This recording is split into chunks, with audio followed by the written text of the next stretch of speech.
I'm Randy Robison. This is Life Today, Digital Edition, and I'm here with a longtime friend and also a new author of a new book, Fight Forward, Brenda Crouch. Good to have you. I'm so happy to be here, Randy. How long have I've known you guys, you and Paul, for quite a while? Yeah.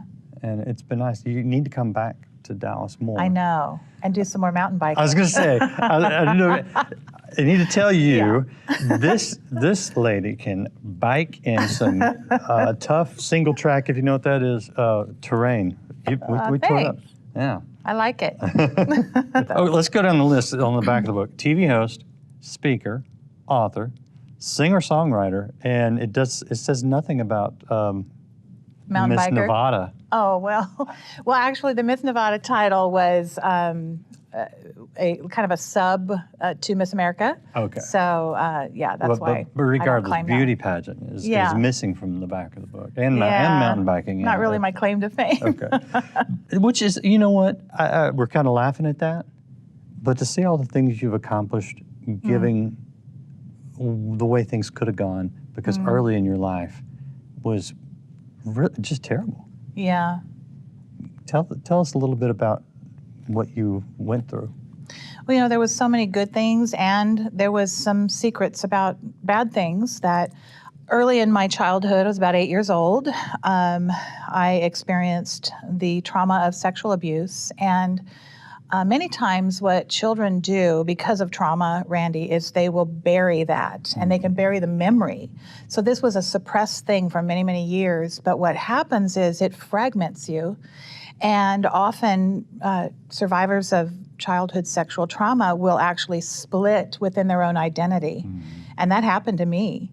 And so I was raised in a Christian home, which, you know, otherwise, you know, by all intents and purposes, there was some wonderful things about my family. We had music, we shared music, there was a lot of love, there was a lot of, you know, we went to church together. I mean, I was just born and raised in the church. And so I have to back up and say that on my mother's side, my heritage was all pastors and missionaries and just a lot of stories, faith-filled stories that I believe really helped me, because my mother was so faithful at sharing those things. And she was really big on building our love for Jesus and building our faith. My mother did not know that the abuse had taken place until years and years later. And it was confirmed on my father's deathbed. My father went through a very dark time in his life that some people call that backslidden. You know, it was a time in his life when he had really run away from God, and there was infidelity, you know, in their marriage. And so my father was in a very dark place, and he was very angry. And I know that my father was also abused as a child. And so, you know, my real emphasis in this book is, and with telling my story, is not to just say, oh, me too, because I think we've got enough of that going on right now. I think it's really important that anybody who's been abused is able to come into a safe place of truth, step out into the light, and you need to say, you know what, this happened to me. So, but I believe that we've got to have answers to how do we heal this and how do we stop the abuse, because I see it many times, and most usually, as a generational thing. So what happened down the line in my father's side of the family ended up happening to me. And there are others in the family that I could tell you, but that's not my story to tell. Right. You also say that you suffered, I saw in your book, religious abuse. What do you mean by that? My mother really was the one that suffered from what I would call religious, legalistic control and abuse, where I think the types of things, I'll save the story for the book, but the types of things that absolutely crush the spirit because of control. And I think that it was by people who meant well, but she was so controlled that I understand how the dynamics played out between she and my father. And, you know, two brilliant people who were so gifted and musically, just both of them, just geniusly talented. And yet there were these hidden dynamics of emotional abuse and things that, growing up in my family, I thought those were normal. Right. But I didn't understand, and I didn't know that my father was emotionally distant. I didn't know that he didn't know how to really give me the blessing and teach me how to be a confident girl. So I spent my life, seeking after love. And the one thing that I really feel like I need to say is that when children suffer from childhood sexual trauma, they're forced to bond traumatically with good parent and bad parent at the same time. So then what happens is when you go into adulthood, you're carrying all that baggage with you of good, bad in the same person. These dynamics play out in your relationships. And so you will attract abusers because you so much need the love. You'll take a tiny little morsel and you will accept all the abuse for just that little morsel of what you perceive as love. And so I did that. And with the upbringing of this kind of religious, and I use that term a little bit loosely because, my mother was very sincere and she really did love Jesus and had a real relationship with him.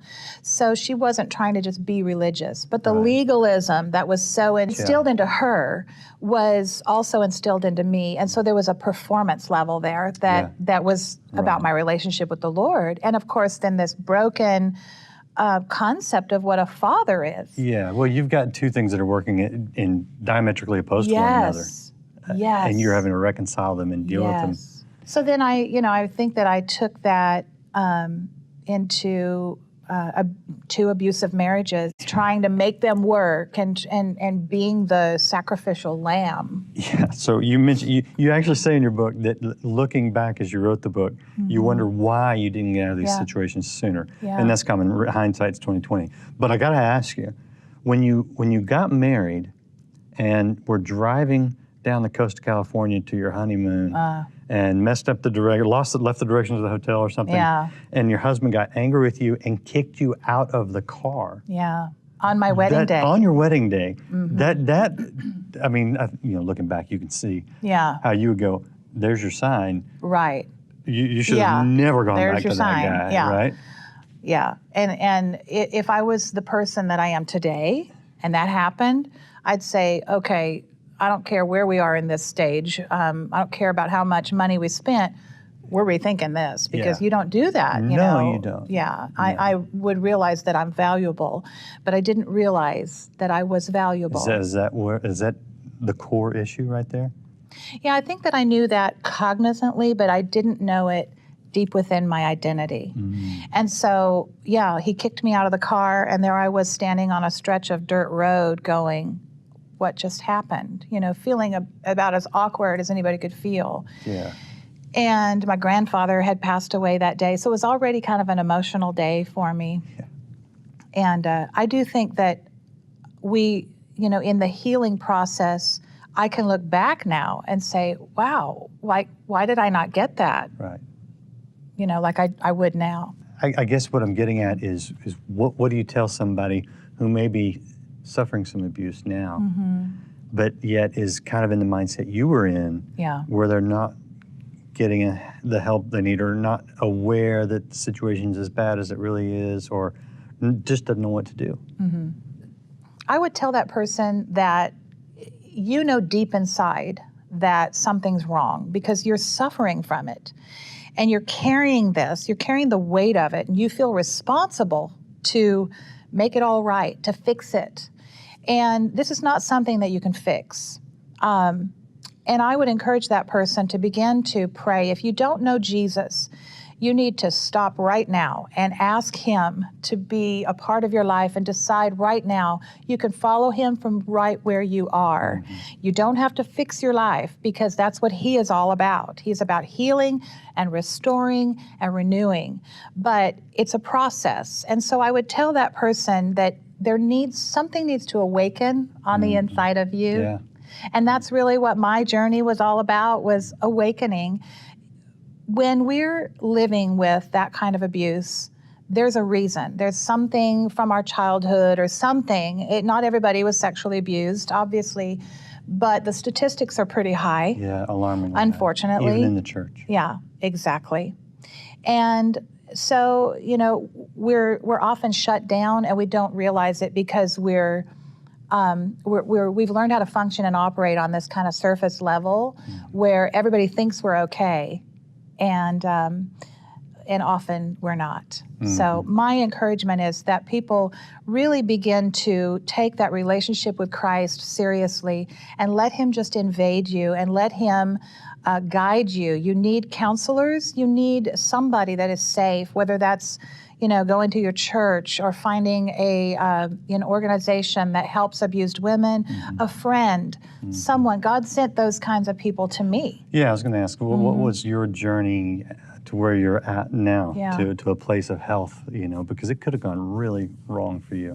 Yes, and there were several pretty close calls where I had loaded guns held to my head, and I wondered if I'd live past that. Yeah. And instantly I began to pray. But I was just so full of anxiety at one point, and my world was crumbling, and I just didn't know how to hold it together. And I think that having my little girl is what really woke me up on the inside to say, wait a minute, because I loved her so much and I valued her so much that suddenly I began to realize this is abuse and it will happen to her in one form or another. And I cannot tell her that love does these things. So you see how suddenly the narrative began to change in my own mind. Yep. And I realized I needed help to figure out, what do I do from here? And there was a day when, it was the day I realized and I had experienced a terrible blow of abuse, physical abuse, violent. And I waited for him to leave, and I left all the material things because I knew that his love was for money and power. And so I thought, I just want my safety and I want my little girl. And so we left with some of our clothes. I left my wedding ring. I left all the things in the house. I didn't want them. All I wanted was my safety, and I wanted to heal. And so it was in that part of my life, I kind of fled from home, went and found a place to stay, and then I reached out to a counselor, and I didn't even have money, but as God would have it, he kind of ordered my steps, I believe, and this counselor took me on and just was able to work with me for what I could afford. And he was the one to really help me to begin to see things from a clinical and a spiritual aspect, because he was also a pastor of a church. Okay. But he was a licensed counselor. Wow. And so I thank God for those people. Listen, they're troopers. And we need to understand in the church that this is such it's a huge issue, even within the church, and we really need to not make it awkward or put shame on it, but to be able to create a safe place for people to just step into the light and to come clean of all of it and to dump the shame and to say, I want to heal, because they've been crushed and they've been hijacked to the core of their identity. Interesting that you had to come to that place of seeking help and healing and really get a lot of that baggage gone out of your life to where you could function. It was after that God brought the kind of husband you'd always sought. So what year were you? You're married to Paul Crouch Jr. Yes. People may know the name. What year were you married? 2014. We got married. Okay. We met in 2009. How did that kind of closing of that circle just kind of bring a level of joy in your life? Oh my goodness. Honestly, there were times that, and we knew each other for 5 years before that, before we got married. So that was like an off and on, seeing each other and dating and friendship. But, it wasn't this instant thing. And I don't want to give people the hope that, you leave one situation and then but God instantly my answers my it. point is largely is that you don't leave a bad marriage to try to find the good marriage. Right, You leave the right. bad marriage to get whole. Yes. You leave the abuse so that Yes. God can heal you, show you your worth. Exactly. And you left with not, like you said, you Nothing. were stripped down to just what was really important, your safety, your daughter. Right. Right. And then God started adding the blessings. Right. And what I had to learn, it was at the point when I came out to Dallas that, and I'm always going to love Dallas, by the way, because Dallas is where I healed. You just come back. Yeah, and the folks are so good here. But while I was in Dallas, I like to say that it was my Ruth journey, because I followed him. I followed his voice. He's the one that told me to come here. And I said, oh, Lord, you're going to have to confirm that one a few times, because I had missed it several times in my life, and I just didn't trust myself anymore. So I didn't want to over spiritualize things anymore like I had done. And so I just learned how to walk in his next to his heart and just listen and understand that and know that I'm hearing his voice. So I was walking in obedience. I came to Dallas. I didn't know what I was going to do, but God provided every step of the way. And I don't recommend that for everybody. It has to be the Lord directing you.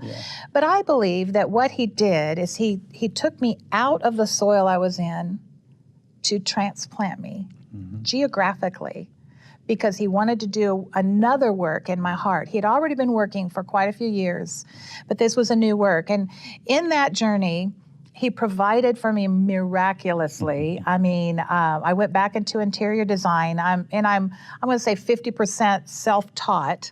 And so, I had to just jump in. And here we are in a design mecca of Dallas, where there's a lot of competition, but God was blessing me. And he was providing every step of the way for what I needed. But he also used that to harden me to difficulties, because in the ways that I was too tender, too sensitive, and, I had to toughen up. And I think that part of my gift is that I'm sensitive and I'm compassionate. God uses that. But we have to know how to fight forward. And so God used certain circumstances to teach me how to encourage myself, how to keep going, how to keep the vision, and how to follow his voice. And in that, you're humbling yourself, because you're not doing it for your ego. You want to do it to serve your God and to glorify him. And I knew each time that praise would come out of my mouth instead of complaining, that I was growing. And I would just think, wow, I got through that today. It's amazing. And then he brought, he did bring Paul. And I remember at the time thinking, well, we'll be friends. He's a sweet friend. And when I realized I could love Paul, something really changed. And I prayed for him for quite a few years and just had to be faithful, knowing that, when God's doing something, we can't rush it. And we try to fix things, and that's where we mess up. And the husband was never the goal. That was not the goal. The goal was, Lord, help me I had to learn that he was my husband, and he was my keeper, and the lover of my soul, the lifter of my head, my provider. All those. Yes, and that I got to a point where I just enjoyed life, and I enjoyed me. I was loving myself in the way that he created me to be. And then you were healthy enough for a relationship. Yes. Which is a great, so okay. We've just touched on some of the surface things here, but I think you get enough. What's the website for the book that people want to check it out? You can go to brendacrouch.com, and I've got everything about the book on there. And I'd love to connect with people there. And it's available on Amazon. You are a people person. I am. You probably answer actually most of the email that people send to you, don't you? I do try to answer all of them. I figured you that time. That's great. Thank you. That's so hard for me. It's like, okay. Well, you're gonna like what you get out here. And if you're relating to any of this, you will find huge encouragement. You will learn how to fight forward. So check it out. Check out Brenda Crouch's website. And thank you so much. Thank you for having the courage to stand up, especially in the church, and say, look, these things are going on. They have to be dealt with. Yeah, we're stuck in this Me Too culture. What do you mean And by that? Because isn't it healthy to a point? to a point, because we need to hear, people need a safe place to be able to say, this happened to me, and to confront it. We've got to confront it. But if all we do is just rip the mask off the monster and say, oh, you're bad and you're a victim. Everybody's a victim. And we've got to be able to say, what are the answers and how do we heal? Because I believe God loves the perpetrator as much. We know that, as he loves the victim. Most victimizers were victims themselves. And so I really believe that it's that the perpetrators of abuse also want to be free, Randy. They want to be free, but they don't know how to get there. And I address all of that in my book. And I just really believe that we're at a crossroads right now, and the church is a community that can really help. So we've got to stop being afraid of these issues and just provide a safe place. And God will provide what we need. And there are people trained in our communities that follow Christ. And I really feel like we've got to get them on board, because it's about getting the word in us, transforming from the inside out, and getting the counseling to begin to change our mindsets so that we can become what we were meant to be and get our identity back, which means we get our authority back against the enemy, and we can set people free. That's some great truth right there. Pick up Brenda's book and learn how to fight forward. Hey, thanks for watching. Please share this video, follow us on social media, and subscribe to this channel.